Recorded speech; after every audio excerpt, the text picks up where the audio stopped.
I'm Mitch LaFon from Rock Talk with Mitch LaFon. You are listening to the Shout It Out Loudcast with Tom and Zeus. Listen, I preferred when Jerry was part of the team, but hey, whatever. This one's unholy. Oh, boy. Here we go. This is Gene Simmons. Put that cookie down. Kiss. Stop pressing the button. Stockbroker Simmons. Star? Paul Stanley. Is that what he does? Stop shouting. He's not what you would call a handsome man. Oh, no. Here come the kiss times. Is that a positive thing? Okay. All right. I'm going to grab me an ice cold mellow yellow. Why?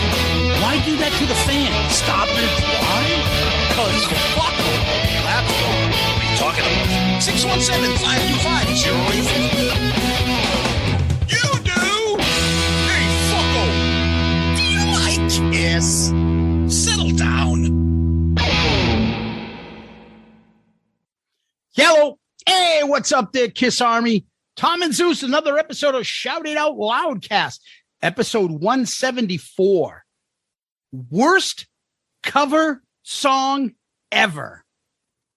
Question mark. I was going to say, is there a question mark there? I don't know. We're going to find out. We're going to find out. We're going into uncharted territories with this this topic. Potentially could be a series. Who knows? Well, you never know. But all I know is the continuation of Shout It Out Loudcast punching bag called Poison. Anytime we can circle the wagons on Poison for an episode, sign me up. Woo! Just be thankful, people, we don't have Pooney on for this one. Oh, does he love Poison? He probably does because they suck. But we love Pooney and his Poison. Yeah. So, Tom, I'm back. COVID free, I think. Nice. I was telling you that I took that medicine that they prescribe now too, Provolone, whatever the fuck you guys call it, and it tastes like drinking a glass of water full of 50-year-old coins that you found in your grandfather's drawer. That's nice. So you don't have COVID. It just, you're just eating a sleeve of fucking nickels from the arcade. Yeah, exactly. Nice. Good for you. That's the aftertaste that I've been having. Taking that med. I'm telling you guys, if you get it and you're okay, don't take the meds. There you go. Nasty. Oh. This episode brought to you by Provolix, whatever the fuck it's called. I could give you a nice Matt Wallace description of what it's like to take that medicine, because it's not switchblades or fucking razors coming out of my ass. I think it's a back saw coming out of my ass, ripping out everything. Oof. Oh, the pain. Oh, my I've God. never had that much fucking ow. Really? Jeez, I think I'd rather have COVID, which I've already had it. So. Oh, I'm telling you, I've dropped like 5 pounds or 4 or 5 pounds in 4 days. That's good for you. Hey, how'd you lose weight? What, you been running? You been working? I got COVID. I got the podcaster's diet going. What? What's that mean? Oh, I got COVID. I lost weight. Ooh, that podcaster's diet will be on full display in a few weeks when we head to Nashville for Creatures Fest. I think the podcaster's on the mopeds. Oh. They're already beep, beep. The highway. Yeah, exactly. Beep. Yeah. Vinnie Vincent coming through. Beep, beep. Well, look, a podcast on the way. Hey, buddy. Beep, hey, guys, hey, the buffet's this way. Beep, beep. Well, oh, man. Tom, we had a fun episode last week. We discussed the number 4 song on Kiss albums. Yeah. Woo. Speaking of hot, burning diarrhea. Ooh, that was the COVID of track slots. Razor blade, asshole bleeding fucking slot number 4. But it's still Kiss, which means we love it. Yep. So what did we do last week? Why don't you tell me a little bit about yourself? What did you do last week? Okay. Well, we did our poll here, favorite song. So what we did was we took Zeus's top 2 and my top 2, and those were 4 options. So we had Young and Wasted, Wouldn't You Like to Know Me, Naked City, and Ladies Room. One of the closest polls we've ever had in Shout It Out Loudcast history. There was actually a tie for first. Wow. Ladies Room and Wouldn't You Like to Know Me at 28%. Young and Wasted at 23%. Naked City at 21%.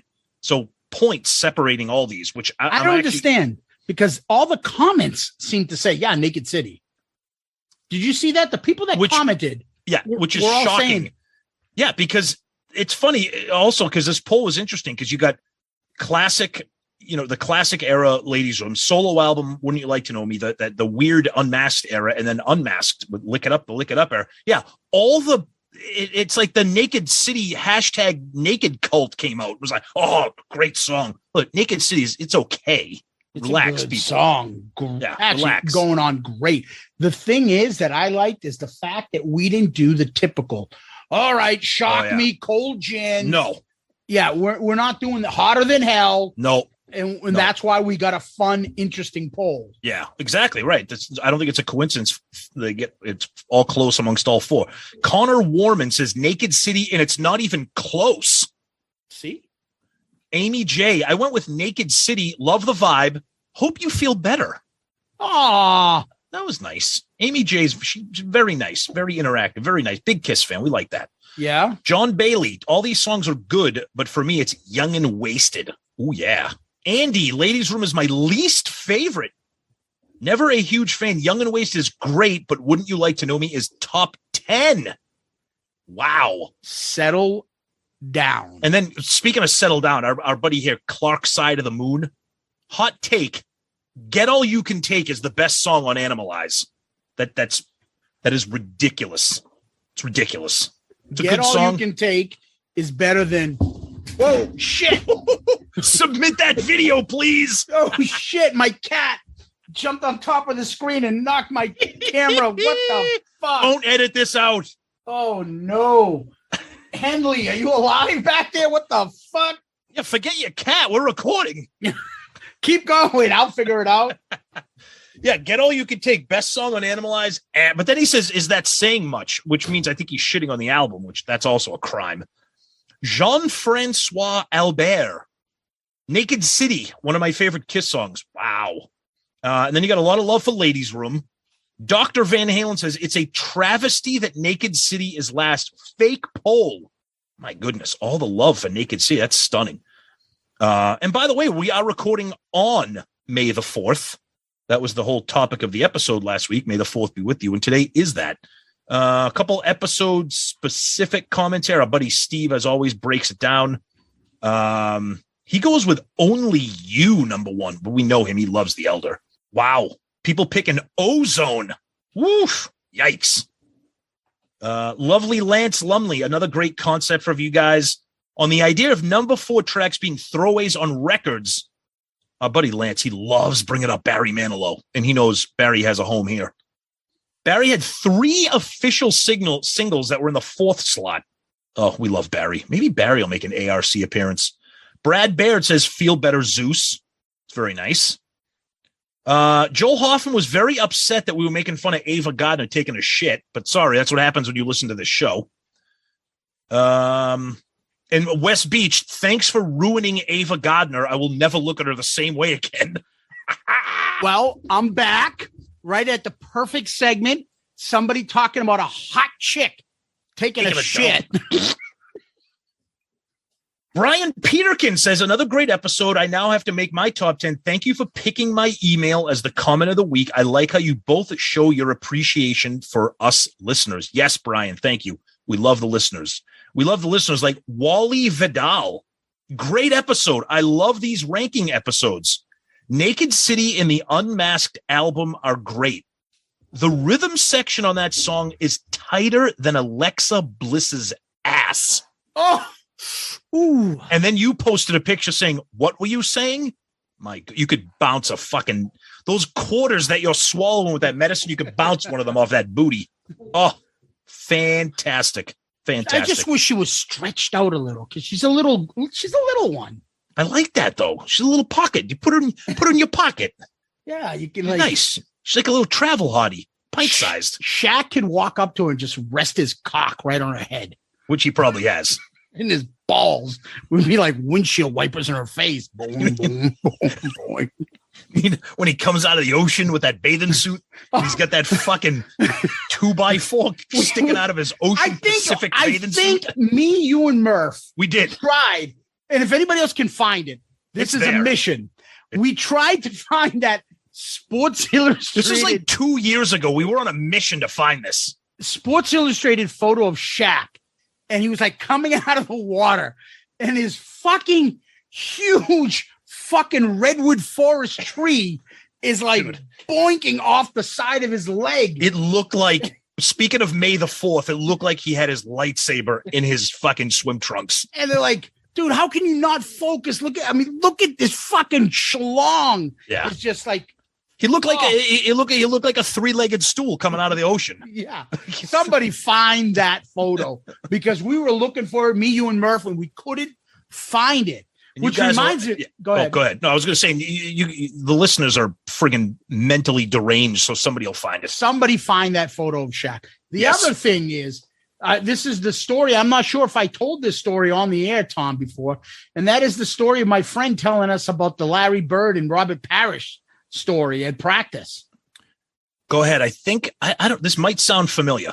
Okay, I think it's surreal, but I don't know why he would make it up. So I had a friend in high school that told me that one time he went to a Celtics practice. Yep. And for some reason, Robert Parrish came out, and that's when the Celtics, everyone had those shorts. Yeah. Yeah. And he pulled his balls out of his shorts. He goes, hey, Larry, look at these. Why the fuck is Robert Parrish pulling out his ball bag? Because I believe practice. Because he's the chief. Larry, look at my ball. He said, look at these. And they're like fans watching this practice. I think it was when they used to practice at Brandeis. Well, he was also probably fucking stoned. Maybe he was having like UPS deliveries of fucking marijuana and shit. Yeah, so that's before he fucking chucked his girlfriend down a flight of stairs for messing with his weed.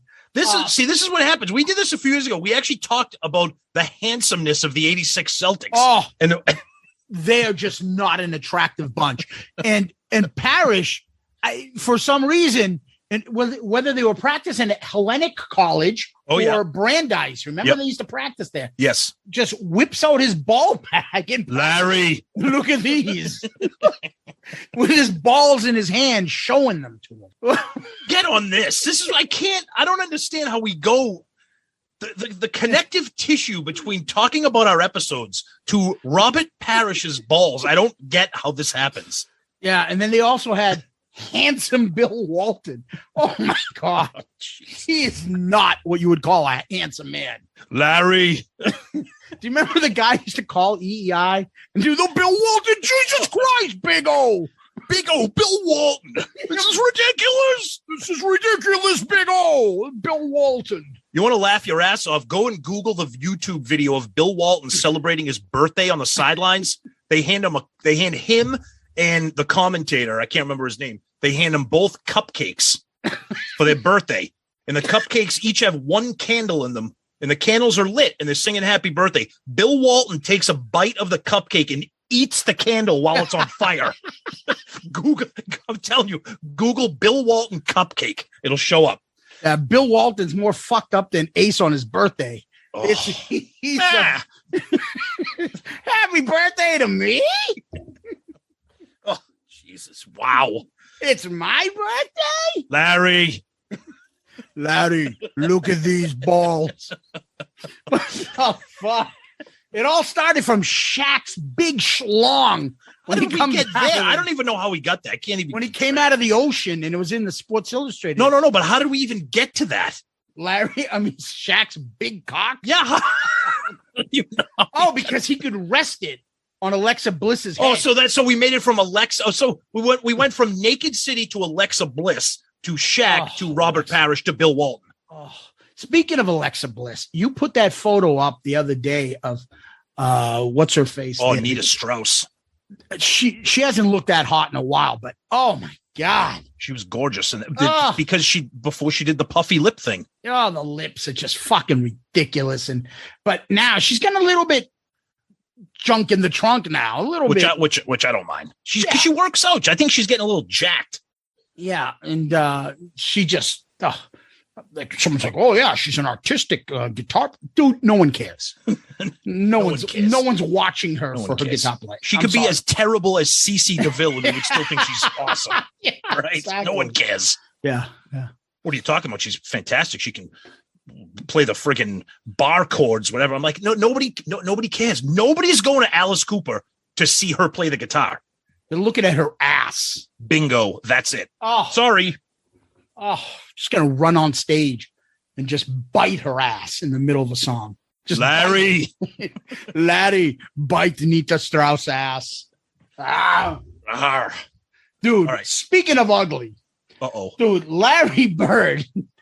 He is not what you would call it. The worst thing about Larry Bird is just when you think he can't get uglier, he gets uglier. He gets uglier as he ages. Yeah, like he gets like, I don't know, like you look at him when he was younger, you're like, oh my God, he's not a good looking man. And now you look, oh. You try to explain to kids, like my son's 18 almost. He understands like sports history, basketball. You try to explain, you show a picture of Larry Bird to a kid. You're like, this guy won multiple MVPs and one of the greatest players of all time. How?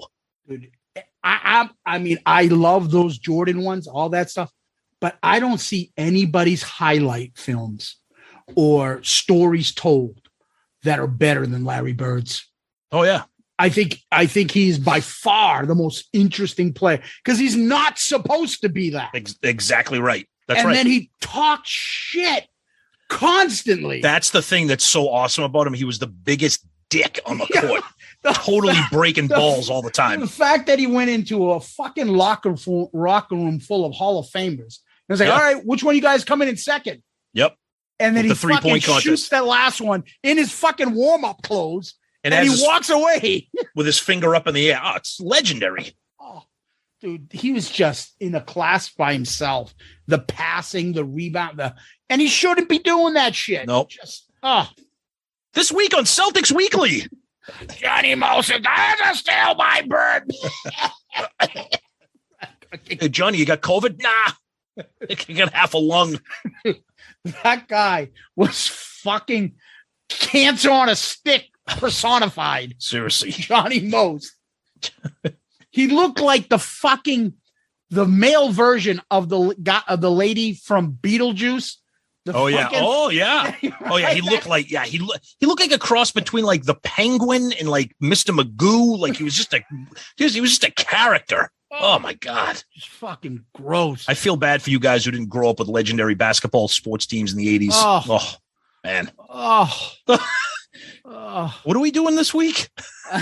It's Poison Week, so let's fucking try to avoid them as much as we can. So I think we were finishing up on Twitter there. That's right. Yeah, I'm all done. Facebook's all you. All right. So let's jump over to the Book of Face here, Tom.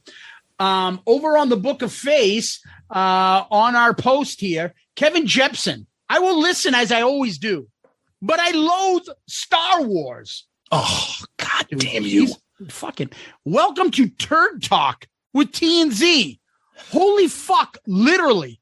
Poor Ava Gardner. 2 shit emojis. And Yazoo's Naked City would be my number 1 too. Told you. That's surprising. It's a good song, and I do like it. Michael Murphy. Man, 10 minutes into the episode, and I'm forced to post a picture of Nina Hartley about to make cinema magic at 63 years old. Ugh. Oh, gross. Yeah, she's just ew. Yeah. She was never hot, ever.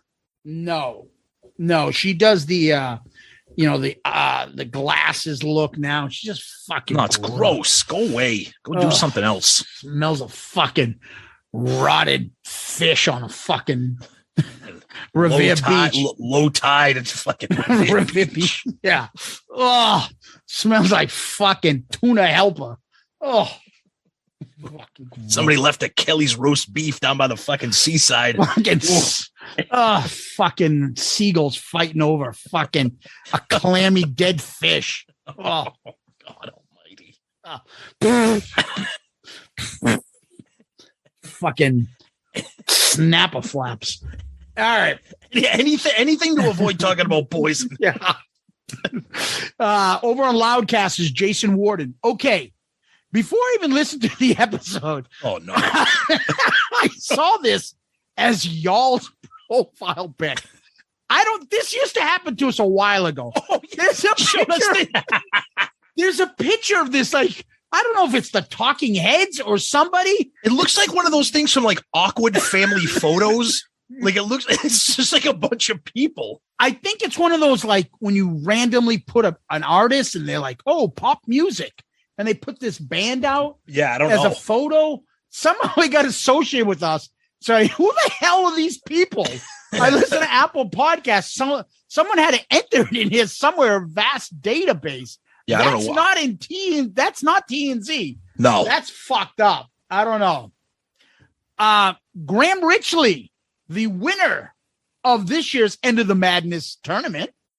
Oh, yeah, and your prize pack should be there shortly. Unfortunately, you live on the other side of the world, so it's coming, buddy. We didn't forget about you. Congrats. It got shipped this week, so that's right. Let us know if you get it before next year's. Guys, the question week had led me to an exciting thought. KISS retirement homes. Imagine that, just like the KISS cruise, but for over 70s, for the rest of our lives. Who's in? Ooh. I sure as hell am. I like the episode was great. I love those top 10s, mainly because I prefer Ace and Gene songs to Paul's. I love how Peter was relegated to singing these lesser songs like Getaway and Dirty Living. Lesser songs? Graham, come on, brother. Which makes them far better than any of Paul's and Gene's. Zeus must have had some real bad karma about Ace to rank his songs where he does. Shock Me literally smokes anything else on that list. We talked about it. It's a lot of fatigue. Yeah, I think that right. It's too easy to rank that number one or whatever. I mean, we love it, obviously, but yeah. Yeah, but Tom didn't even have Cold Gin, at least. I had. Oh, because that song is not that good. All right. The solo's great. I like the solo, but All right. Over on YouTube. Mr. Antonio 2005. This is for Dr. Tom. Uh-oh. What band would sociopath Stanley listen to, in your opinion? The choices are ELO, BTO, TLC, CCR, and ABC. Great episode and recap of the tunes, especially Back to the Stone Age. First of all, TLC is fucking fantastic. I love that band. I love them. I love them. ABC, they got one song. At the Playground, Aisha. What are you talking about? Playground. That's this two songs. All right, two songs. Anyways, Paul, he's an ELO guy. He's very artistic, such great songwriters and musician. Jeff Lynne looks like a werewolf with that fucking beard and that hairdo.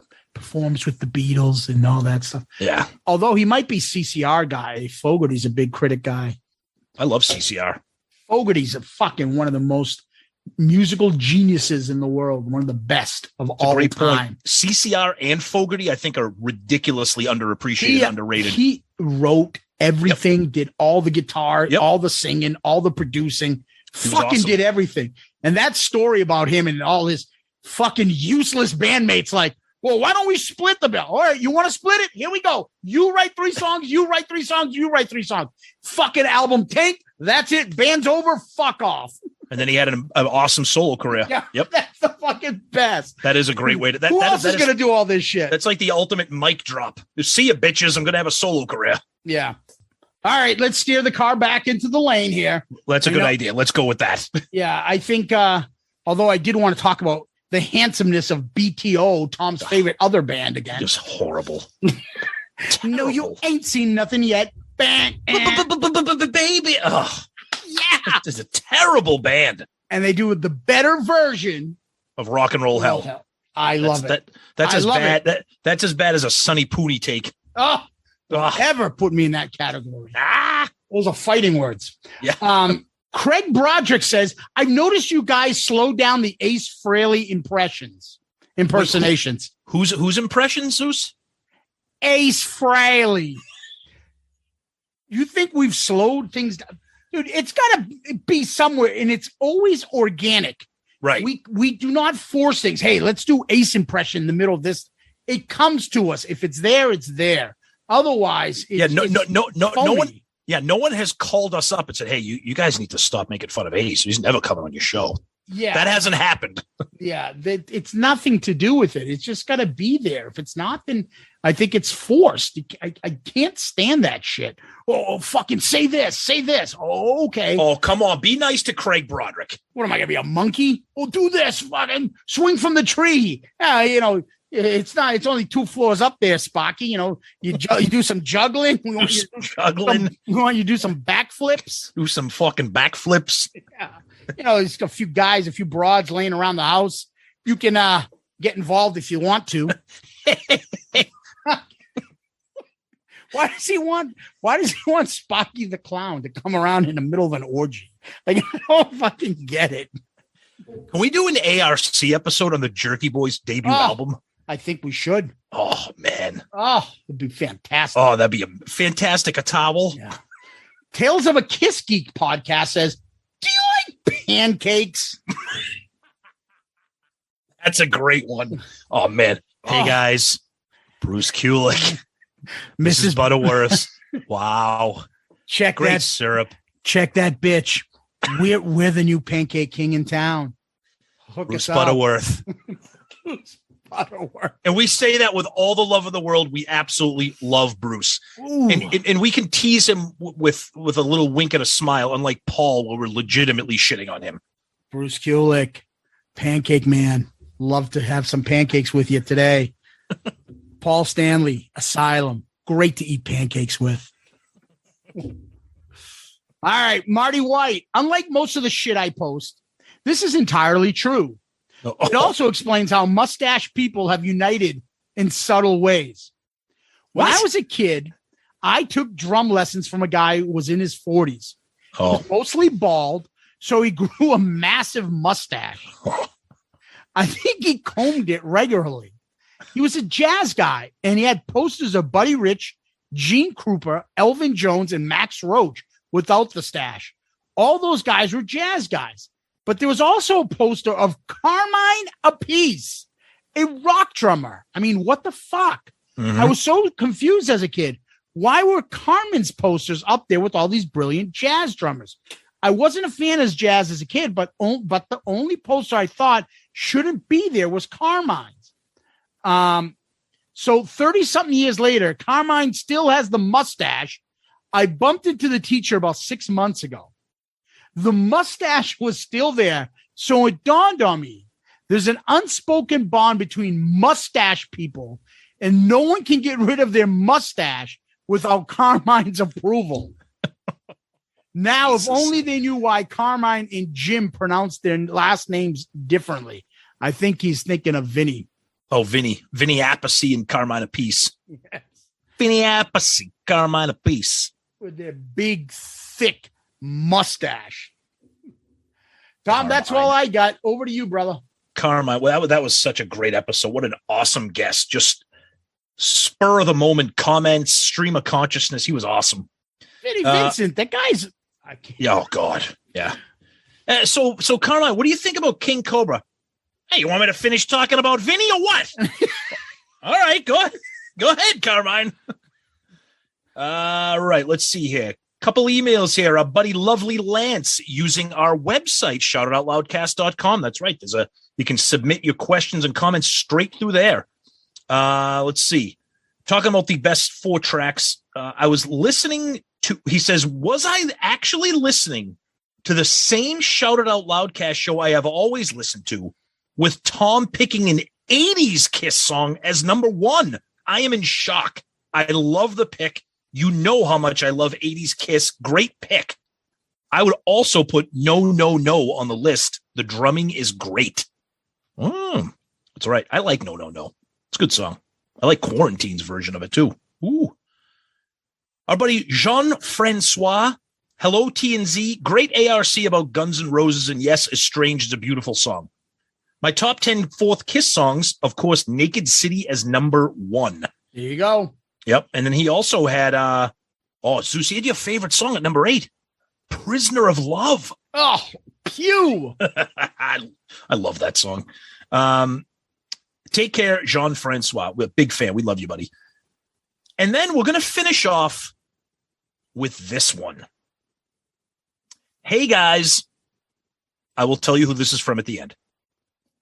Hey, guys. Bruce Kulick. No, sorry. Hey, guys. I have cycled through Shout It Out Loudcast a few times. I am on my 3rd round now. So needless to say, you are my favorite podcast. But you may be intrigued to know that you are the only podcast I listen to. I've tried other podcasts multiple times, and I seriously can't make it through some of their episodes. I love the topic ideas. I even try the episodes that you guys have talked about, but you guys are too tame. And that's not a slight against you or the shows you're making an appearance on. It's just a testament to why I can only listen to your podcast. The only one so far that I thoroughly enjoyed lately was your appearance with Joey Casada. You guys have real chemistry and a history. I guess what I'm trying to say is that you two are the only podcasts I listen to, and it's for very good reason. You make me laugh.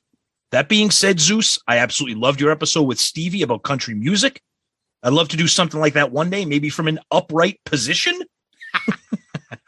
Anyway, you guys are the fucking best, no doubt about it, or most definitely. Side note, if you do decide to read this on the air, please refer to me as King Cusano. I told people at work that I'm a follower of a podcast, and I won't tell them what it is because, well, you know. So I want to disassociate my real name, my LOL. My coworkers think I'm a jerk because I listen to Kiss.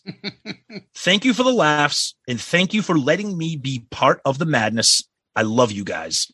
King Cusano. And King, we know your real name. You're the best. We love you, buddy. And you are our comment of the week, my friend. Good answer. Good answer. I like the way you think. I'm going to be watching you. Yeah, I'm happy to do some country talk with you, brother. You didn't seem like you were going to make it more than 2 minutes the last time we were on the drink along with the Patreon guys. So it was a little tough that day, but that's an awesome one. I mean, it's a testament to our listeners, our fans, our community, how awesome a guy like that is. And he's just one of many. Yeah. Go ahead. I'm sorry. No, I was just going to say, I just want to chime in on the comment you made about how we're too tame on other people's shows. Oh yeah.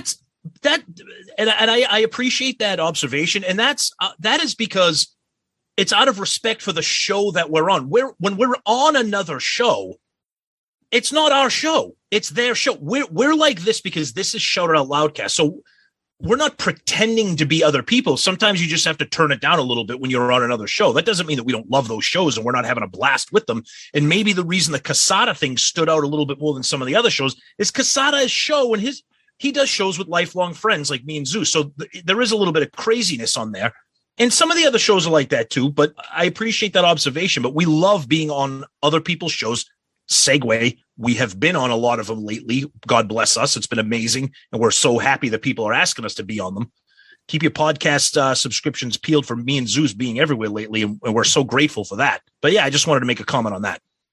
Yeah, Tom, I'll compound that by saying that although we love all our friends, I do think there's a little bit of a chemistry thing going on with Joey and us. Yeah. It's the same age group. It's the same stupid, childish sense of humor. Yep. And he is not afraid to talk about Kiss and love it like we do. That makes things a lot easier. Yeah. And his show is about having fun. His top 5 shows about having fun with friends. And that's what we feel this show is about. Mm-hmm. But you're absolutely right about being on the shows. We got to show respect for them. And we're guests. We're not going to Baco their show. We love Baco. And speaking of Baco, who I think is hilarious. Of course, love Baco. I was just on his show. You were just on Ridiculous Rock Records. That'd be coming out soon. That's right. I was just on Parter Than Hell. Previous to me, you were on Parter Than Hell. And we were both just on Ugly American Werewolf in London Rock podcast, fellow Pantheon talking Kiss. It's fucking awesome. And we love it. We love when people invite us on the shows. We're so grateful for that you guys want to hear from us. We love having people on our show. Obviously, you guys know that. We have rotating guests, friends, whether it's Sonny or the guys from Part of Hell or Joey or all these other shows. It's an awesome, awesome community. But like we said, you gotta know your audience. You know, we're not gonna go on certain shows and start talking about Ava Gardner taking a shit. I don't think Jay at the Hook Rocks wants to hear about snapper flaps and fucking and super Hollywood celebrities taking shits in Hollywood, right? Exactly, and lobbies. Right. It depends on who it is and what it goes, and we're guests, so we'll behave ourselves accordingly. That's right. Yeah, and Stevie Flight's another one we both will be on. So just take a look out for these guys. And the Ugly American Werewolf in London, we just finished taping with him. That was awesome. His show is a ton of fun. Yep. Great host. We just did something recently with them. Had a blast. Look for that. Great guys, and we love to push other podcasts, especially ones that we know personally and deserve it. Yep. That's one that you guys should check out. The hosts are fucking awesome. They're Pantheon brothers. So give them a listen. And another reason why all these shows we talk about that are fun. The Ugly American Werewolf, Mac and Action Jackson, the two hosts, they're college buddies. They're friends. So when they get together, they hit record, and it's like me and Zeus. They're talking about stuff that they love. You know, and that's why, like our buddy Righty with the Part of Hell guys, those guys, they work together. They're friends. They go to concerts together. And they torture poor Dylan all the time with his selection of music. Dylan's the only one with any musical taste out of those guys. You know, when they're not talking about Sabotage or Crocus or whatever the fuck they're talking about. Whatever BC pulls out of the woodworks. Yeah. But we love those guys. We love those guys, and that's the key to success. Just being yourself and having a good time with your friends. Not that we're success experts. We're just kind of talking out loud. Baco and his fucking Loose Cannon, they're great guys. Yes. Even fucking Sonny with Stephen Michael, who just doesn't know how to spell Randy Rhodes. They're great guys too. We love those guys. Of course, Stephen Michael was one of the very first guys to kind of talk to us with some tech stuff and everything. Oh, yeah. So just awesome guys, awesome shows. Good stuff. And I wanted to correct him, but I'm like, fuck it. It's a one typo. Then I saw him put it on Twitter the same way. I'm like, fucking guy. Don't be that guy. Don't be that guy. It's RH. God bless him. Nice. Anyways, yeah, that's it for our other guys. But the only other thing I want to bring up, Tom, is, and we'll get to him eventually, but a guy named Peter Wexler put up a photo of a truck that he thought was Fusion Tech. Yeah, Fusion Tech. But it wasn't. Nope. And even you guys are getting in on the Fusion Tech gig. And I love that. Those guys are awesome. And I thought that was hilarious that they put it up. And now that's become another Shout It Out Loudcast thing. Our Patreon buddy, Jeff Kingsley. Yes. He put up a fucking awesome guitar video of him doing, because we just did ARC's Guns N' Roses. And he put up, I think it was a Strain. Right? Fucking fantastic.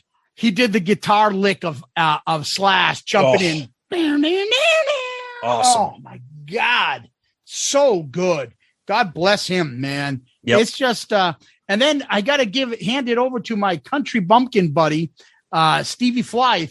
Yeah. Who wanted to say happy birthday to the most racist actor of all time, Brian Tochi. Also known as Takashi Toshiro. Here, sir. Excuse, please. But why they call you Booger? I don't know. Oh my God. What is hair pie? Coach, it's okay I leave early? No. Oh, good luck to you too, Burke. Before you start attacking us for our impersonations, watch the fucking movie. Oh, look like salad. I'm getting tired of that ass, Takashi. Oh, my kid doesn't know why I say it, but he knows this line. Oh, I getting tired of Betty. How can you get tired of that ass, Takashi? I see your point. Brian Tochi. Oh, Takashi Toshiro. We got Takashi banging on the drum, on the gong, right? Oh my God. Oh, can we get him on the show? Oh. What else is he doing? Hey, Brian, this is your agent. I know I haven't called you in years, but there's a Kiss podcast that wants to have you on. Only in character Takashi Toshiro, though. They do Takashi impersonations. Would you mind coming on? Oh, fucking great.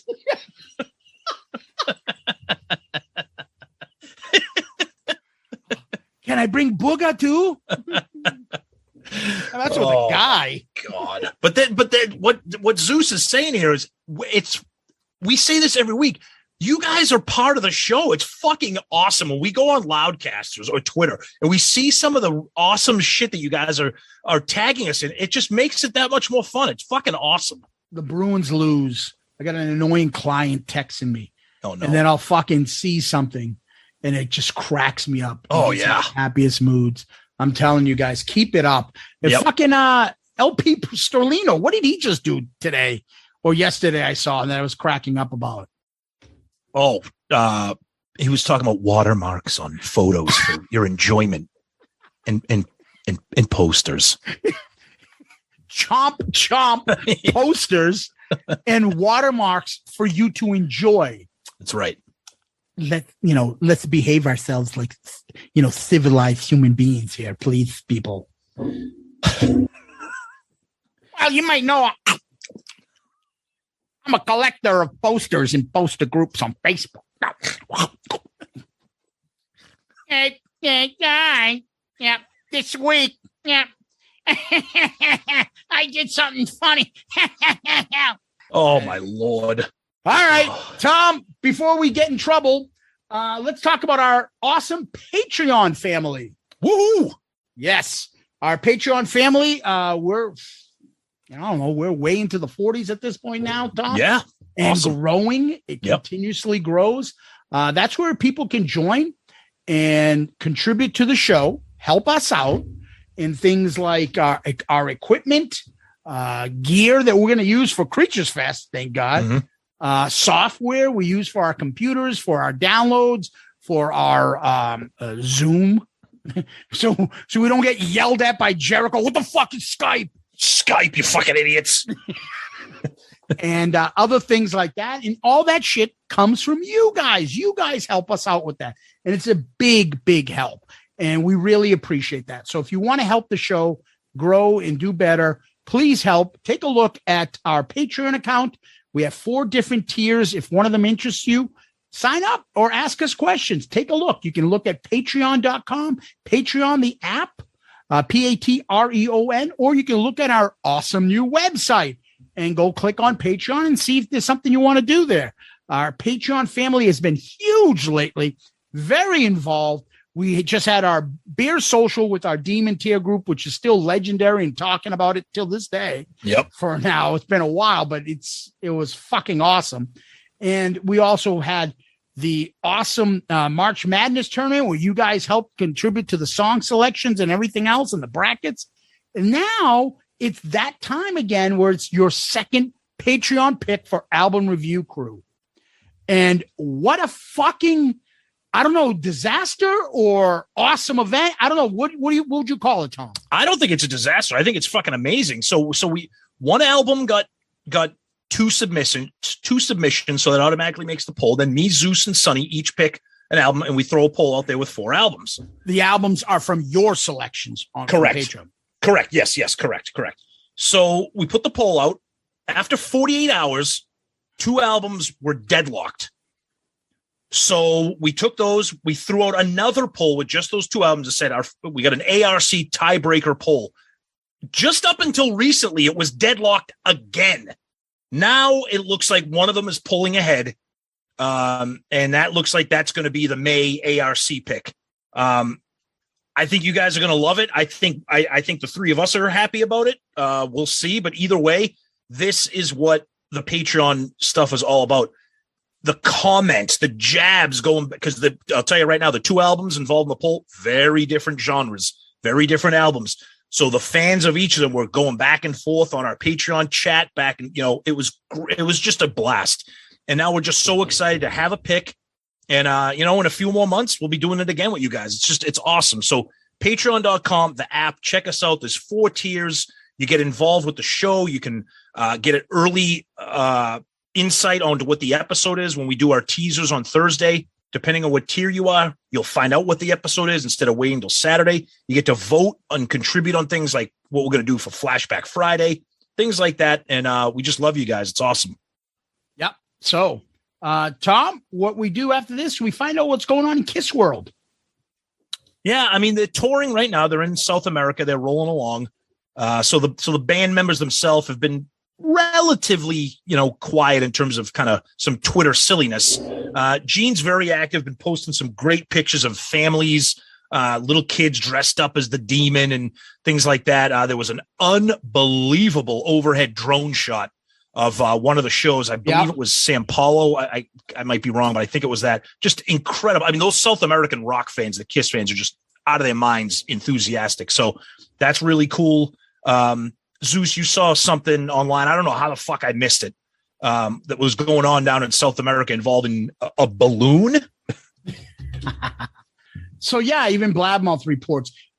Someone put one of these things, I guess they do in Brazil, a tribute balloon. So it goes up like a parachute, holds it up in the air, and it floats in the air. Yep. And it's a huge picture of just Gene's face with his tongue out. It's an awesome photo.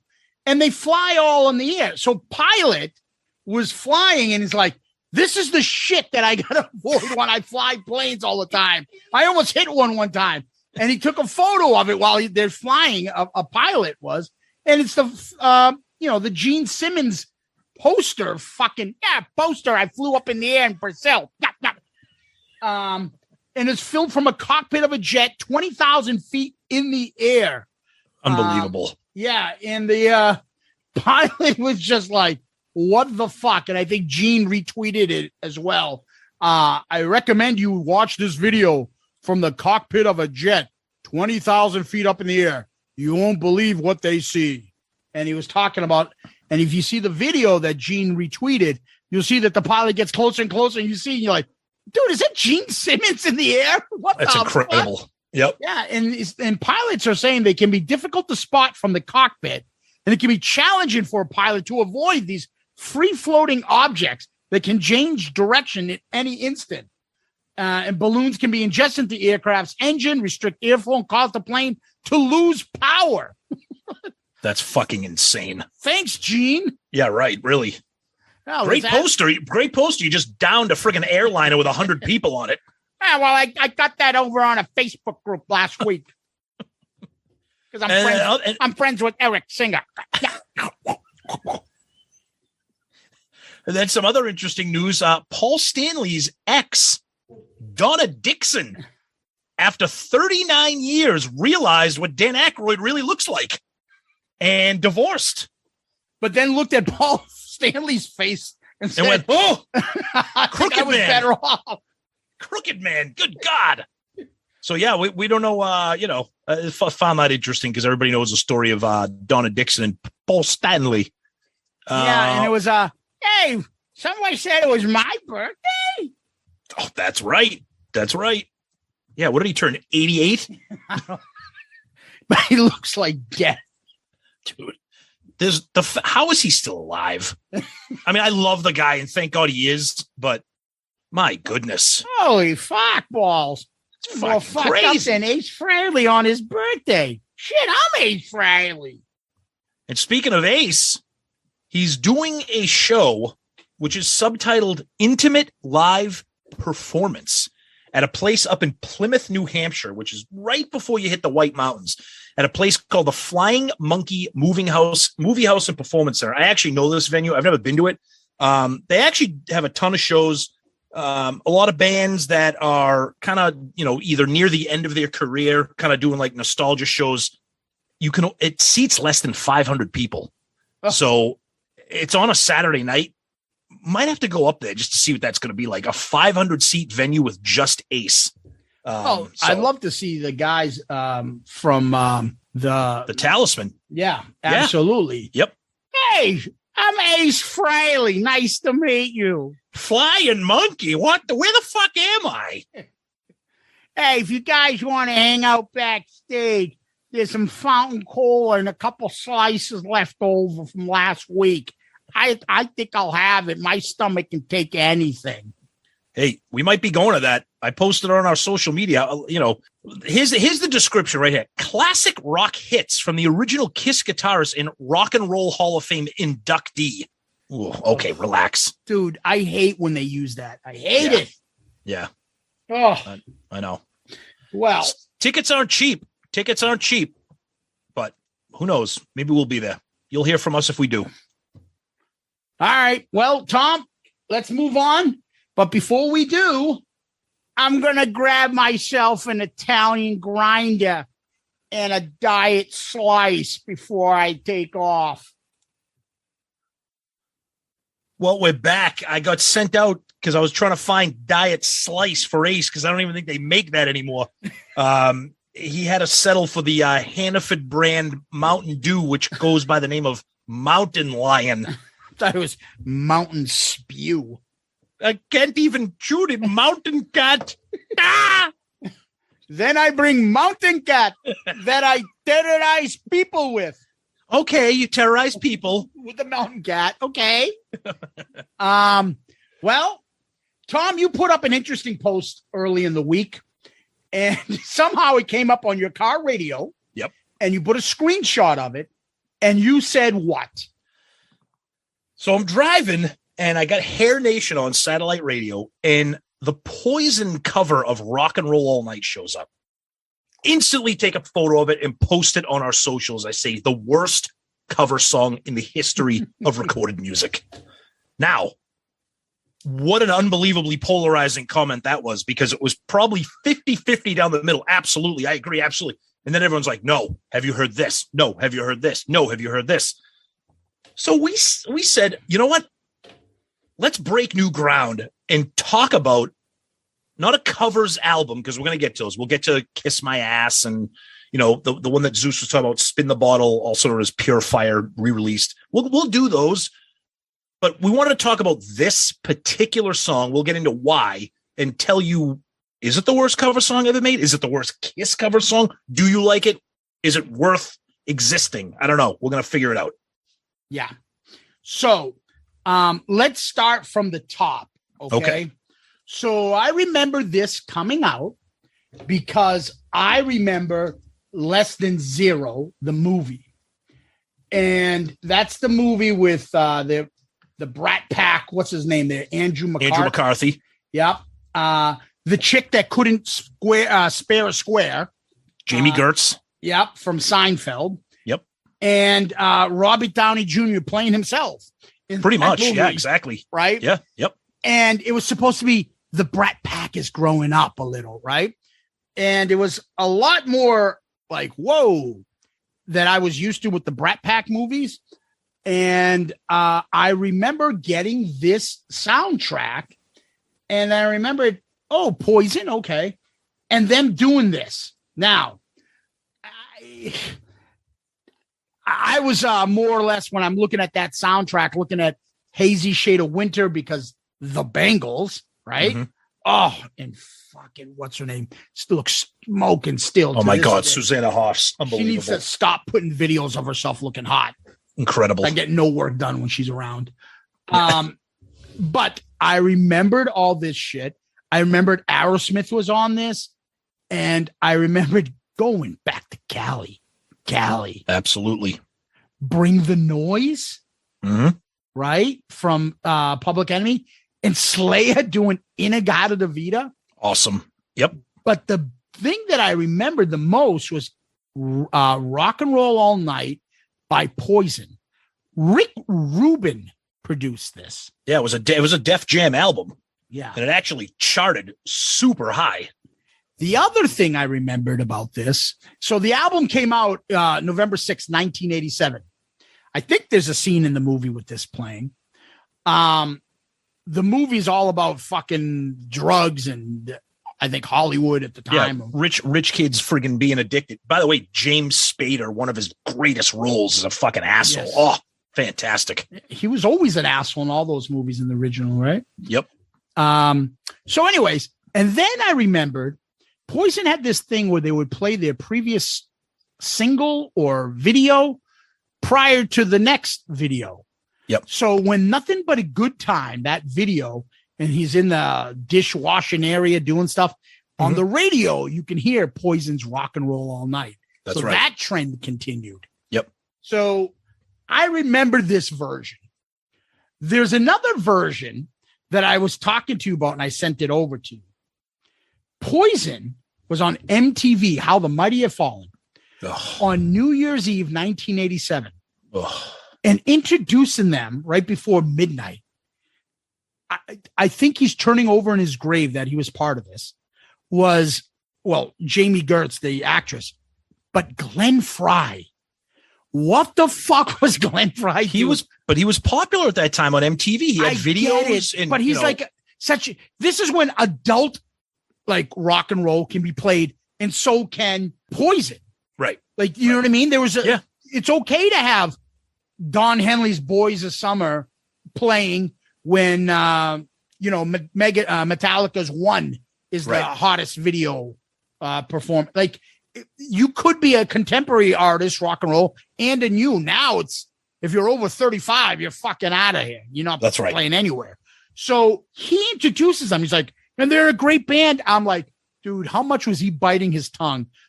Glenn Frey of the Eagles being like, I sat down. I was with Jackson Brown writing Take It Easy. I was there when we wrote Hotel California. Hold on. Then I heard number one, Bad Boy. And I was like, Jimmy's Bar and Grill? How did we not throw that in Hotel California? What the fuck?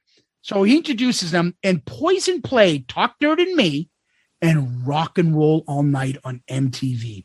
As they rang in the new year. Half the stuff was tracks, you could tell. Oh, God, yeah. The vocals, I don't think were, but the guitar was 100%. So I don't know. It's all fucking ass backwards. Yep. And, they're a great band. Dude, like, I'm watching this stuff and I'm listening to it. I'm like, I got to give this an honest chance. And so you made that comment, Tom. Is this the worst cover all time? So in order for us to break this down, I think you got to take this twofold. Okay. Before you do that, let me just jump in very quick and kind of give my side of the story here, where we come in. So you're right. This soundtrack was huge because this checked off a couple boxes for me. In 87, did I like Poison? Yeah. Look what the Cat Dragged In just came out a year before.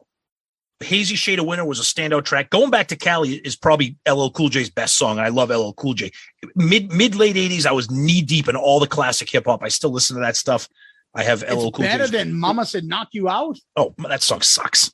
Yeah. Really? That song's not good. Yeah, but even better than In Living Colors doing Mama's Gonna Throw Me Out as JJ Walker? That was awesome. Awesome. If you don't remember, it sounds like this. I need to make a comeback. I ain't worked in years. The good times are over, so I'm crawling over there. I made my rounds in the Hollywood circle, but now I'm being dissed by unemployment. It's overpowering. Maybe Mickey D's is hired. At this point, I beg on steel for someone throwing oatmeal. Mama's gonna kick me out. Mama's gonna scream and shout. Gonna slap me all about.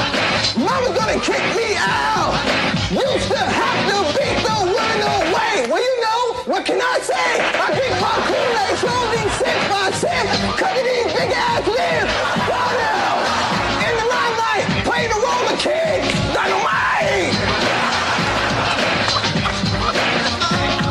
So why does Mama always scream and shout? JJ, get your ass out! Mama's gonna kick me out. Mama's gonna scream and shout. Gonna smack me all about. Now Mr. Bookman's gonna kick us all out. Look it down. Did you find yourself a job yet? Because I got some work for you to do upstairs. But Mom! Anyways, I think that was a top 10 hit we just heard, Tom. Oh, brutal. But I remember at the time, so my claim that it's the worst cover song of all time. Zeus, you jump in, take it from here, and we're going to exchange each other's opinions on this. And obviously it's an opinion, but I'm going to tell you why I am steadfast in that opinion. Okay. So I look at it as like, did somebody play a song and they can't sing, or this is just terrible, or they can't perform it? And the other part is like, is this blasphemy? Is this The Godfather done over by Adam Sandler and his crew of friends? That's a great, yes. Adam Sandler doing The Godfather. Kevin James is Luca Brasi, like, and fucking Rob Schneider is Fredo. Like, Pauly Shore is freaking Sonny. like, come on. Like, it's just so. The other comparison I would have, Tom, because these have come into our world. Yep. We did this, and this is a chance to keep beating on another puny fucking band, was Winger's fucking Purple Haze. Yep. I equate those two as fucking co-equals. Okay. So to me, there's certain things that you stay the fuck away from it. Mm-hmm. Now, if Eric Clapton decides to do Stairway to Heaven and do the solo, I'd be like, okay, let's see what he would do with it. All right, maybe. But I certainly don't need fucking Nitro trying to play fucking Stairway to Heaven. Something like that. Like, there's no need for them to play Hey Jude. Right? Stay away from it. You're just fucking destroying everything. So to me, those things are fucking horrendous. Rock and Roll All Night by Kiss, if you want to do it, for me, in my opinion, you better come up with a different version, different type of song. If you try to do it like them, like Kiss, but say, yeah, we're going to do it, but we're going to poison it. What, you mean you're going to make it shitty? Like, there's no need for it. You're fucking walking on dangerous ground where people are going to be like, fuck off and take that shit with you. So this is the kind of thing. Same thing what I talked to you guys about. That's why it's the last song on our ARC list. Purple Haze. Right? Purple Haze. First of all, if you name 1,000 guitarists, and I'm not saying Reb Beach from Winger is not a good guitarist. He certainly is. But if you named 1,000 guitarists that you say, oh, that guy should take a crack at fucking Jimi Hendrix Purple Haze, Reb Beach is not coming up. So where the fuck did you think to do that song is beyond stupid and blasphemous. So I'm wondering, is that what you're taking this to be, Tom? Yeah, kind of, yes. And I'll add a little bit more onto it. So the reason why I think this is it's that bad is, yes, they poisoned it up, okay? Because the original version of Rock and Roll All Night, whether you're talking the Dress to Kill version or the Alive version or whatever, yes, it's a party anthem, but there's some balls to it. You got Gene Simmons' vocals, you got Ace's solo. There's a little bit to it, okay? They poisoned it up and they turned it into a cotton candy piece of shit. They sucked everything out of it that made it kind of what Kiss made it. But the thing to me that really elevates it is, during on our social media, people were chiming in and saying, oh my God, have you heard the Toad the Wet Sprocket version of Rock and Roll Night on the Kiss My Ass album? Yes, I have. And the reason why that's not worse is because they did what Zeus said. They tried something different. You might not like it. You might think it's horrible and unlistenable, but they tried something Mighty different. Boss Stones when they did DRC. Exactly. Yep. So I actually like that version. I don't even like that band. Me too. It's different. They tried something different. But with this came off of an album that peaked at number 31, that certified gold. It was the first single released. Everybody knew this album and this song. This wasn't like that Pretty Boy Floyd Kiss tribute album that no one's fucking heard of except for idiots like us. Okay? And no offense, you expect Pretty Boy Floyd to make shitty music because they're Pretty Boy Floyd. So when you hear them do a cover of something, it's like, of course it sucks. Poison was on top of the world in 1987. They were 1 year removed from Look What the Cat Dragged In. This song was the first single. It was off a huge album, off of a huge movie. It got tons of play, tons of recognition. And the reason why I think it's just the worst, to me, it's like offensive to me. It's like it personally offends me that not only did Poison do it, but it didn't get buried somewhere into obscurity. It became a fucking hit. And it annoys me that think it was a hit? It was, the album was. The album was less than zero. The soundtrack. The album, the soundtrack was a hit. Okay. And to me, it's like, there's a generation of people out there that think this fucking song should be heard this way. And like you said, they did nothing original with it. They just fucking had CeCe DeVille destroy whatever Ace tried to do. Bret Michaels destroyed everything that friggin' Gene tried to do. It was just, it's a soulless, lifeless, joyless cover of a song that should have all of those things in it when Kiss does it, whether live or on the studio version. Okay, a couple things. Go ahead. They try to legitimize themselves by playing Kiss Rock and Roll All Night. Exactly. They thought it would give them some credibility. Oh, Yep. we like Kiss. We're a big band. And we're the party band right now. So what is the biggest party rock song there is of all for our generation and our type of music? Rock and Roll All Night. Let's equate that to us now. Let's put that in our soundtrack.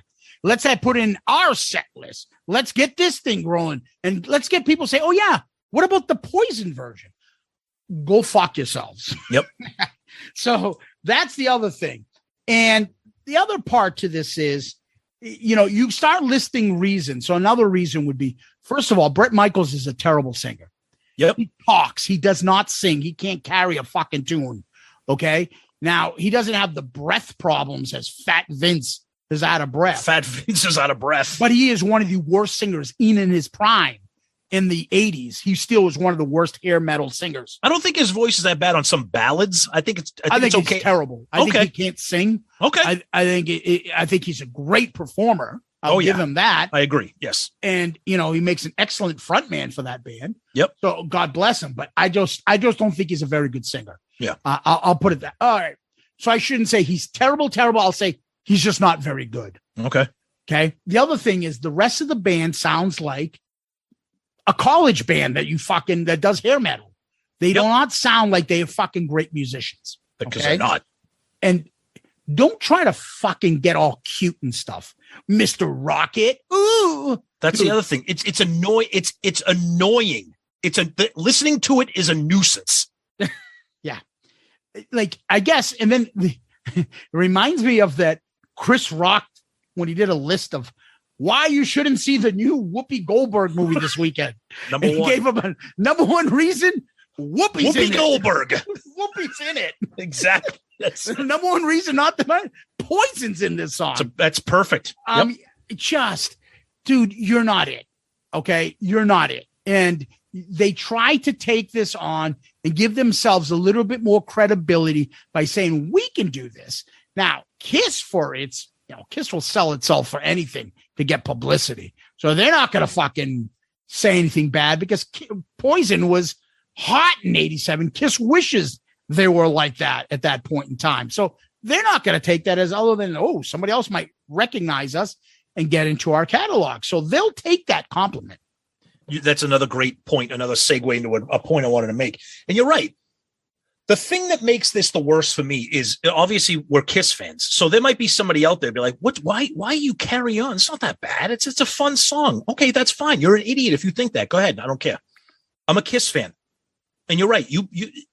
The song itself on an island is one problem I have, but everything surrounding the song, like I said, the fact that Poison was on top of the world, the fact that it was on an album that was huge, a movie that was popular, et cetera, et cetera. But it pisses me off that in 87, Poison was bigger than Kiss. Yeah.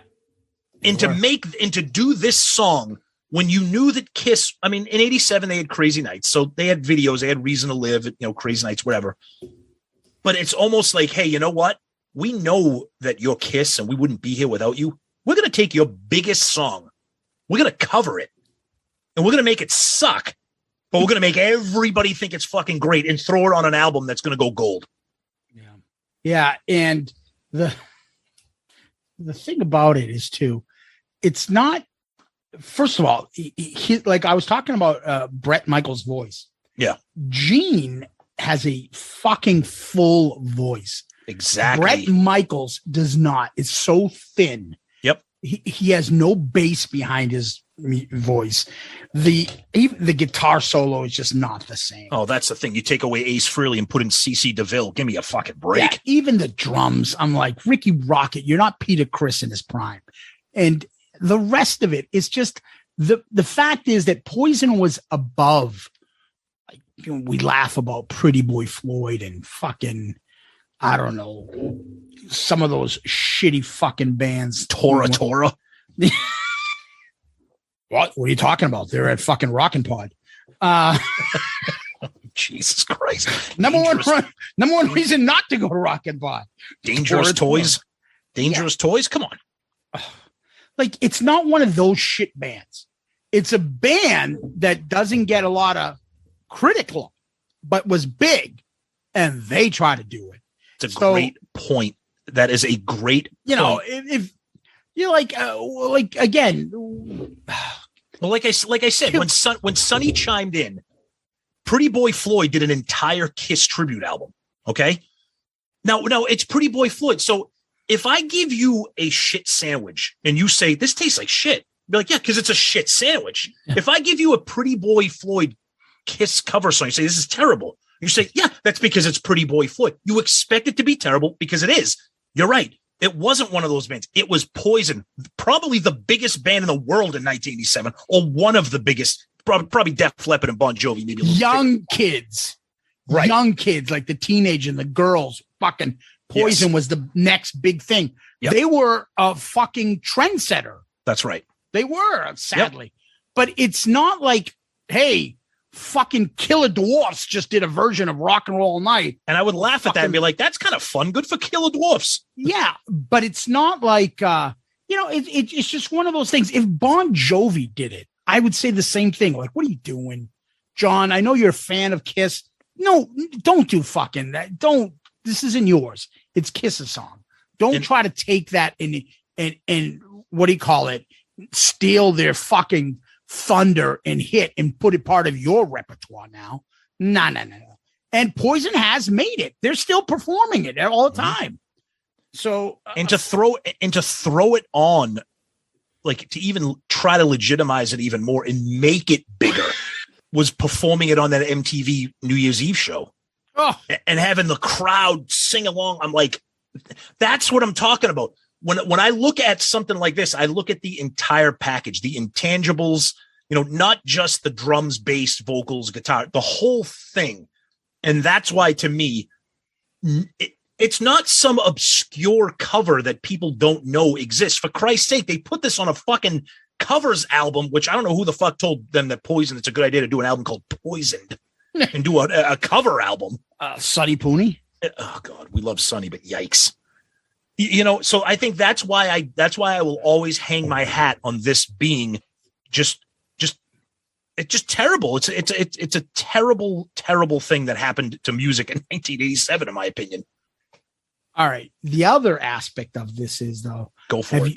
We talked about it when we did Look What the Cat Dragged In. Yep. Dude, they did You Don't Mess Around with Jim, the Jim Croce song. Now that might be worse than Rock and Roll All Night. I think it might be. It might be. I think it is. It is fucking horrendous. It is so bad. Seriously, Jim Croce is fucking coming back from the dead to murder these people. Now, I grew up listening to Jim Croce. My dad was a big Jim Croce fan. He loved all kinds of music, like me and you, all different kinds of genres. Jim Croce is one of the most iconic, legendary singer-songwriters, soft rock musicians and artists. Who the fuck contacted the Poison camp and said, you know what? Do that. That is just as offensive. Yeah, it is. Seriously, it's not worse. I said it might be worse. It can't be worse, but it's close. It's up there. It's just one of those, like, who will ruin my legacy more? Who, right, as an artist, than to have my song covered by Poison? let me ask you this: what song could Poison cover that you'd be like, that's not bad? I can't think of anything. I just remember the book that we talked about that we both have about the artists in the 80s and stuff. Nothing but a good time. Yep. And then everybody, all the artists being like, this band sucks. Yep. They can't even play their instruments. Do you remember that? There were people like backstage watching and be like, I can't believe this. I don't get band this. How do they have a record con? They can't play. Yeah. And then who else said that was Carmine Appice on our show. Oh my God. That was awesome. And he was so dismissive. He was like, yeah, those guys don't know how to play their instruments. And he's probably like, what the fuck? I play with Jeff Beck. Yeah, exactly. And they're fucking, these guys have sold more albums than I'll ever sell. Fucking Ricky Rockets on a fucking multi-platinum fucking album. Was that before or afterwards? The guy, Richie Scarlett from Ace's band, banged his girlfriend. Nice. Or whatever shitty guitar player that fucking Sonny loves. Oh, fucking, who's that guitar guy that he fucking loves? I always joke with him, say it's Richie Scarlett from Ace's band. Oh, Jeff Scott Soto? No, not that shitbag. The fucking other guy. Richie Kotzen. Kotzen. That's it. I think he banged fucking the drummer's like fiance. Richie Kotzen, he's a good guitar player though. He's not CC DeVille. I mean, he's a good guitar player. I'm sorry. I love his work. I love his work. Mole really pumps my nads. And Richie Scott Soto Kotzen Scarlett really pumps my nads. Oh, man. Yes. Anyway, you're doing Kiss. You gotta, in my opinion, come at it with a let's sound different. Let's do it different. Let's come at it. You're not going to try to do note for note, voice for voice, and voice for voice and say, I can do a better job. Who's going to come up there and be like, yeah, I'll beat Paul Stanley's 1977's Love Gun version. Right. You got some balls to say you're going to do a better version of that. The other thing that frustrated me too, and again, it comes from a source of frustration. It's like I love Kiss, but this Poison is banging my girlfriend. That's what this is. Okay. Because to me, Rock and Roll Night, it's a very simple song. Obviously it's not brain surgery. The song's like fucking 2.5 minutes. It's a very simple song. Yeah. And I think to me, it's like, God damn it. It's not that different than something Poison would write, but Kiss wrote it and made it really different and fun and unique, especially when you hear it live. So to me, it's like Bret Michaels or whoever looked at that and goes, oh, that stupid fucking song. We could do that easy. It's Rock and Roll Night by Kiss. And though they did it. And it's frustrating. I hate it. Ugh. It's them doing Your Mama Don't Dance and Your Daddy Dude, Don't. That's awful too. You're right. I forgot about that one too. Hey, here's a classic from the 70s by Loggins and Messina. Your Mama Don't Dance. Do that one. Look at who Native Tongue is a great album. There are people out there that believe that. I'm telling you, there are people. Yeah, he hosts the show with us every other month. We are gonna. This could absolutely be one of the most polarizing episodes we've ever done, because there are gonna people be like, "Why do you guys hate Poison so much?" Because we have ears. That's why. You hate them more than I do. I just think you do. I just don't think Bret Michaels is just not a very good singer. I don't mind CeCe. I think he's funny. I think he is what he is. I don't think CeCe DeVille ever goes out and goes, what are you talking about, Jimmy Page? CeCe DeVille. Like, I don't think he has that kind of confidence. Like, I think he's just a fucking jokester. I think Bret Michaels likes to, he's a great, great salesman. Yeah, I lived this rock and roll life. Kept himself in great shape. Good looking guy. Fucking did that VH1 show and brought his career where every other one of those hair metal guys was dead, dying, and made himself look like he's still a relevant star. Yep. Good for him. And he's a likable guy. I think Bret Michaels is a likable guy. See, I think too much into the image, like, rock and roll, man. Like, my cowboy hat, my bandana, man. Honestly, I think Bret Michaels is the most talented person in that band, which is pretty much like saying you're the tallest midget. I mean, they're all fucking terrible. I don't mind CeCe. I think he's a fun guy, funny kind of guy. But dude, the bandana's got to go. Fucking Dude, how old are you? And you're wearing a bandana on your fucking head. Settle down. This has nothing to do with Kiss, but Bret Michaels or Vince Neil. I would rather hear Bret Michaels right now. No. Vince Neil can't sing at all. No. I'm saying not right now. I'm saying like if either one of them had a prime, Bret Michaels, Vince Neil. Oh, on tape, Vince Neil is a much too. better singer. I agree, and I think he sucks. But he's now it's funny because when Motley Crue does covers. Take a ride on the wild side. Dude, when they do fucking covers, they fucking rip. Helter Skelter is one of the greatest cover songs I've ever heard in my life. And that's a Beatles song. Okay. And that's a fucking complete different heavy version of exactly. That's why it worked. They turned it into a metal song. Metallica taking Whiskey in a Jar. Oh my God. Totally changed it. Yep. Totally changed it. That's why it works. Yep. You know, some of those things work. Other ones you're like, dude, what are you doing? We haven't reviewed it yet, but from some of the comments that we've had back and forth, what you think about the Kiss My Ass tribute album, the reason why we'll get to that eventually, but the reason why I think that's a kind of a standout is because most of the bands on there tried something completely unique with every Kiss song. They didn't try to ape the band like Poison did with Rock and Roll All Night. They tried to do something really unique and really different, something that sticks out. And I think that's the problem with this. You said it right from the get-go. They just tried to do a carbon copy of the song. So one thing I want to talk about is, that Music from the Elder tribute, there's a fucking artist that did that whole album. And I've heard some of the parts to it. I listened to it because somebody sent a message and hey, Zeus, because he knows I like the Elder. It's a band called I think it's a band or an artist. It's called Ancient Door. It's a tribute to Music from the Elder. So I listened to a lot of it yesterday. Yeah. I actually really liked it. Yep. I thought it was pretty good. Yep. We could have the artist on here. Maybe we will in the future, but I thought it was different. I liked it. Yep. And I agree. Appreciate whoever sent that to me. I can't find it. You know why I can't find it? Because a million fucking people tag us in shit about conversations that we're not even involved in and take up our whole fucking timeline. No, here's the thing. We don't mind when people tag us and stuff. What happens is you guys use the tweet as your own personal text message thing. And then we can't keep track. It's like, hey, great song. Oh, I agree. Yeah, me too. Next thing you know, I get 93 Twitter notifications and it's everybody fucking thumbs up and everything. We love you guys, but go get a room. Yeah. You know what it's called? Pick up the phone and text your buddy these comments.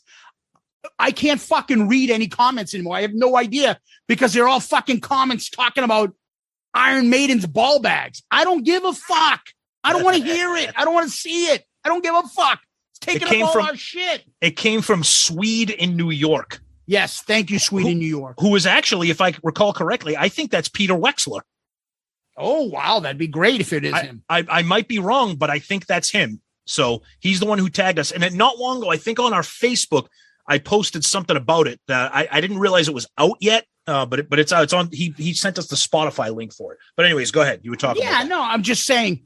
And and again, I'm not trying to like insult some of our listeners that tag us and everything. No. Of course, we're having fun. We're talking about fucking conversations that are 3 weeks old on a fucking thread that's still continuous, that hasn't had anything to do with Kiss or us, in about 200 fucking tweets. I don't want to see that shit. Untag us. What the fuck? No. I told you the magic thing. Twitter has a thing called mute this conversation. I get it. We don't get the notifications, but it's still listed in the notification. I know. I'm kidding. So when I try to find Sweet in New York's tweet, yeah, I'm like, where the fuck is it? Right. So, but anyways, you were talking about what you thought of that, how that was a creative way to cover Kiss. Yeah, I liked it. And if you come at it that way, that's fine. This is Poison saying, yeah, we're going to make it fun because it's done by us. You didn't change anything. Right. The beat, the tone, and everything else is the same. And the cover album that I'm sorry, finish. And I was going to say, except that you fucked it up. Yeah. And the cover album that we talked about, we talked about this before. The original version of the cover album was Spin the Bottle, but then it was re-released as Pure Fire. I have the vinyl of that. those cover versions, they're fucking awesome because they turned them into like hard rock, borderline like metal. So it's not just a carbon copy of the thing. There's some originality, there's some creativity. They're trying to turn up the volume, turn up the guitars, make things a little bit unique and add a spin to it. That's what you should want from a cover song, which makes Poison's covers terrible. There's nothing there other than hitting record, and it would be the equivalent of me and Zeus grabbing the mic at fucking Kiss karaoke on the cruise. Yeah. And just and singing it and just singing it with like no energy, no creativity, no originality, just trying to get through the lyrics. And after 3 minutes, the song's over and everybody says, "Oh yeah, that was great." Yeah.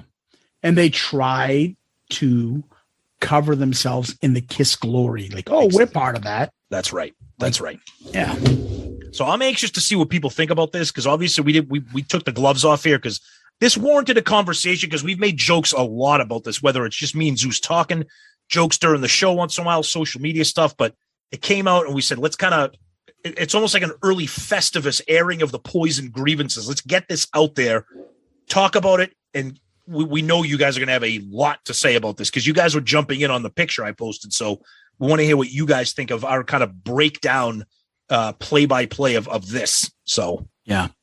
Well, Tom, what we do next is this. Yes, our question of the week, brought to us by a company where our good friend and Patreon buddy Joe Decker works with, and that is Fusion Tech Data and Electric. Yeah, Fusion Tech. Fusion Tech is a recognized communications contractor specializing in the construction, splicing, testing, and documentation of all types of fiber optic networks. Along with that, Fusion Tech Electric can service all your electrical construction needs, commercial, industrial, and utility, as well as electrical substation work and all UPS and DC power plant installation. Fusion Tech currently operates throughout the 5 boroughs of New York City, as well as New Jersey and the tri-state area, providing union labor with IBEW Local 3 in New York City and IBEW Local 164 and Local 102 in New Jersey. For more information about Fusion Tech, visit their website at fusiontech-llc.com or call them at 973-650-1357. Yeah, Fusion Tech. Yeah. And we got a good question here from a relatively new listener, I believe. I think we read one of his DMs not long ago, Mr. Shane Loudon. And he says, I've been spending the last couple of weeks catching up on old shows and I can't get enough. He asks us a 2-part question. I'm going to read the first part. What do you think is the biggest opportunity that Kiss missed the mark on? He says, for me, it's collectible figures. Well, the Alive, Love Gun, and Creatures line from McFarlane were definitely the coolest things produced, and we're definitely on the right track. Everything since then has been trash. So he's pretty much saying, is there something that Kiss missed the mark on? Either did it poorly or maybe didn't do it enough or didn't do it at all.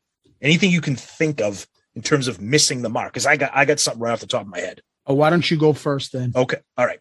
We've mentioned this before, and I understand that record store day is not necessarily the artist. It's record companies, the labels, etc. Kiss misses the mark every fucking year that they don't release something on record store day. I went this year. I picked up some great stuff from Foo Fighters, some stuff from Charlie Benanti, just awesome stuff. A lot of it is very unique, whether it's picture discs or a live concert that's never been released or an EP. I picked up the Alice in Chains EP, something unique that will get people kind of inspired and enthusiastic about a band. And I think Kiss, and it's vinyl. Vinyl's big. Okay, 12 inches big. You got a nice big picture of something on there. Do that. We talked about make a picture disc vinyl of Winterland or something like that. I think that's a huge missed opportunity for them. I've been saying that, and I know they're never going to do it. Ace Frehley has been involved with Record Store Day. He did it with Trouble Walking. He released some swirled vinyl kind of thing, but it got people out there. It got people enthusiastic about that album. And I wish Kiss would do that. So to me, they fuck up by not getting involved in Record Store Day.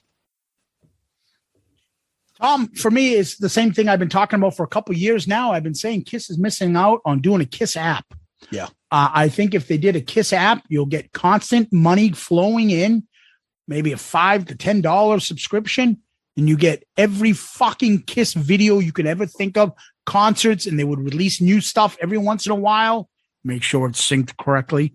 Onto there, you have all their albums, all their live VHS and DVD specials, everything on there. And maybe on this app once in a while, Bruce Kulick will have an appearance. Oh, you know what? On the app, Gene Simmons is going to do a storyteller about a couple songs. Maybe on the app, all of a sudden, Peter Criss talks about his band Lips, not to be confused with Louis Lips. Oh, yeah. Pittsburgh steal a porn star receiver. Yeah. Like something like that. You know how much money they could make from that? They don't want to do it. So, anyway, that's what I'm thinking. I've been talking about this for quite some time. I wish they would take us up on it. I agree. It's a no-brainer. Easy access to everything. You want people to stop doing those Kiss Vision DVDs and VHS, whatever. Put all your shit out there. You take pictures of you sitting in your warehouses with all this crazy stuff. Put it on there, like you said. $5 a month gets you this. Ooh, the demon tier, like our Patreon. Ooh, you get this. Yeah, put out fucking polls. Which fucking should we do next? What do you like the best? Fucking engage. Maybe put the Dubai DVD concert on there. Dubai shit. Anyway, yeah, that's a great question, man. Great question, Shane. Thank you, Shane. Appreciate it. Appreciate you being a big fan of listener and submitting questions. We love that. Yeah. Tom, where can people find us? Check out our website, please. Shoutoutloudcast.com. It's your one-stop for everything there. You can get some nice merch. Click on the link. Get a nice Shout It Out Loudcast shirt. You got access to all of our episodes, ARC, Zeppelin Chronicles, which, yes, it's coming. Believe me, we haven't forgotten about you guys. You got all of our rankings, album covers, songs, etc., all kinds of stuff. There's links to our friends, all kinds of stuff. Check that out, and you can send questions directly from that website right there, too. And, of course, our social media, Twitter, Facebook, Instagram. You can send us DMs, tag us. Yes, we'll complain about it, but still tag us. We love you guys. You can send DMs on those. I think I've already mentioned that, but please, I'll repeat it again. And of course, our email, shoutitoutloudcast@gmail.com. Send us emails. We love to read those. We love to read them during the show. You guys send feedback, comments, questions. If you have something that you'd like to keep private or, you don't want us to read, just let us know. We'll respect that. And we know some guys want to communicate privately, and that's cool. Now, we talked about our awesome Patreon family, patreon.com and the Patreon app. Check it out. See if there's something you're interested in. We love all of our patrons, so you guys rock. And we're part of the wonderful Pantheon podcast family of shows. Tons of great shows. We mentioned a few. Our buddy Jay from the Hook Rocks, Baco and Loose Cannon on Cobras and Fire. So check out Pantheon podcast. Tons of great shows, including us. Yeah, Tom, I'm going to piggyback on that. Merch is fucking going like hotcakes these days. I don't know what's going on. You guys are finally coming to the website and maybe ordering from there. Get those Shout It Out Loudcast t-shirts and make sure you wear them at Creatures Fest. Hey, guys. He said hotcakes. Speaking of hotcakes, Bruce Butterworth here. Check us out.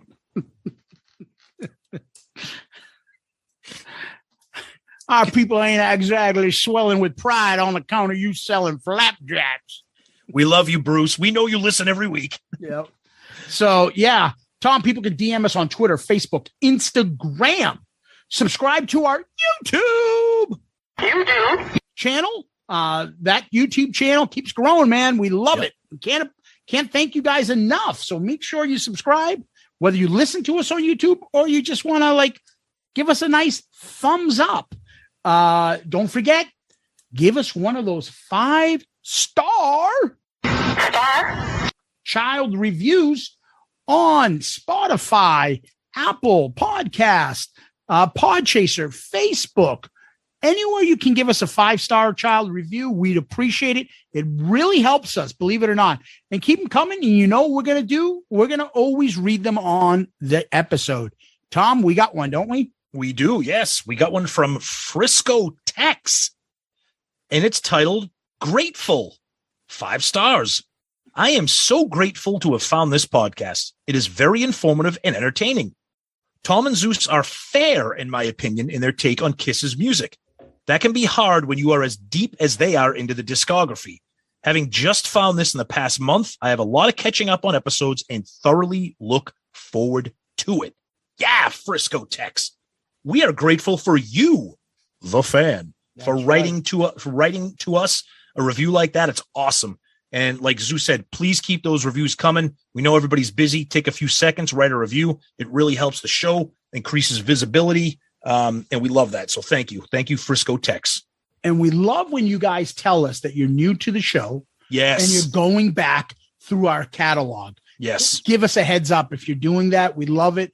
And we love to see the new interactions by our new listeners.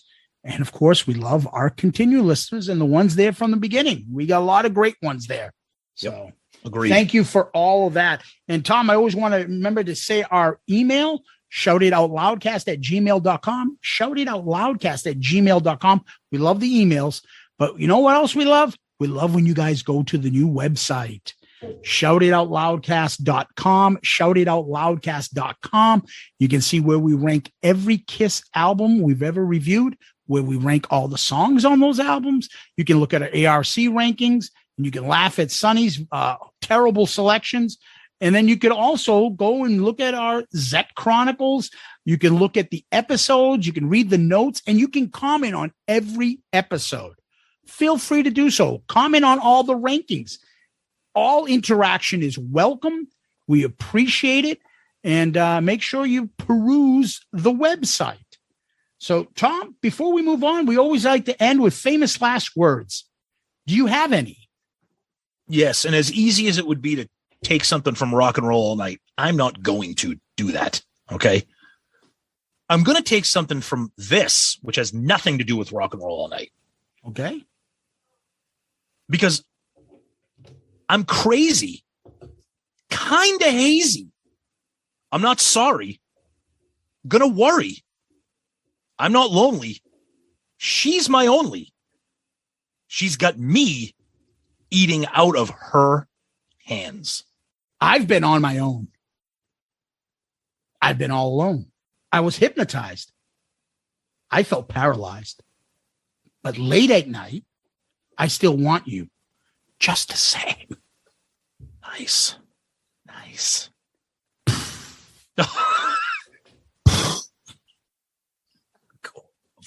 Of course. Ooh, I gassy. Tom, thank you. Loudcasters, thank you. Kiss Army, thank you. You guys are the best. Thank you so much. You can't wait to hear what you guys think of this. Just agree with us. It's the right thing to do. But we love you guys. Zeus, as always, thank you. Peace out, Girl Scout.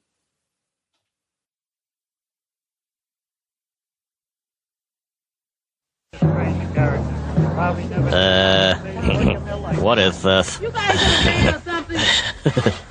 Yeah, poison. Oh, nah, this is poison. This is so horrible. I can't even begin to talk about how much this sucks. Yeah, really. Look at these butt knockers. Yeah. Ooh, let me tell you what I want.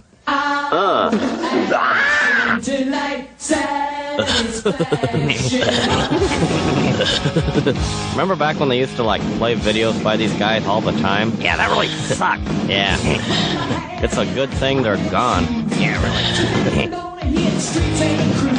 Wait a minute. That dude right there? I think he's that dude that drives the snack truck now. Oh, yeah. That's right. He's got a mustache now, and he's just got long hair in the back. Yeah, that's him.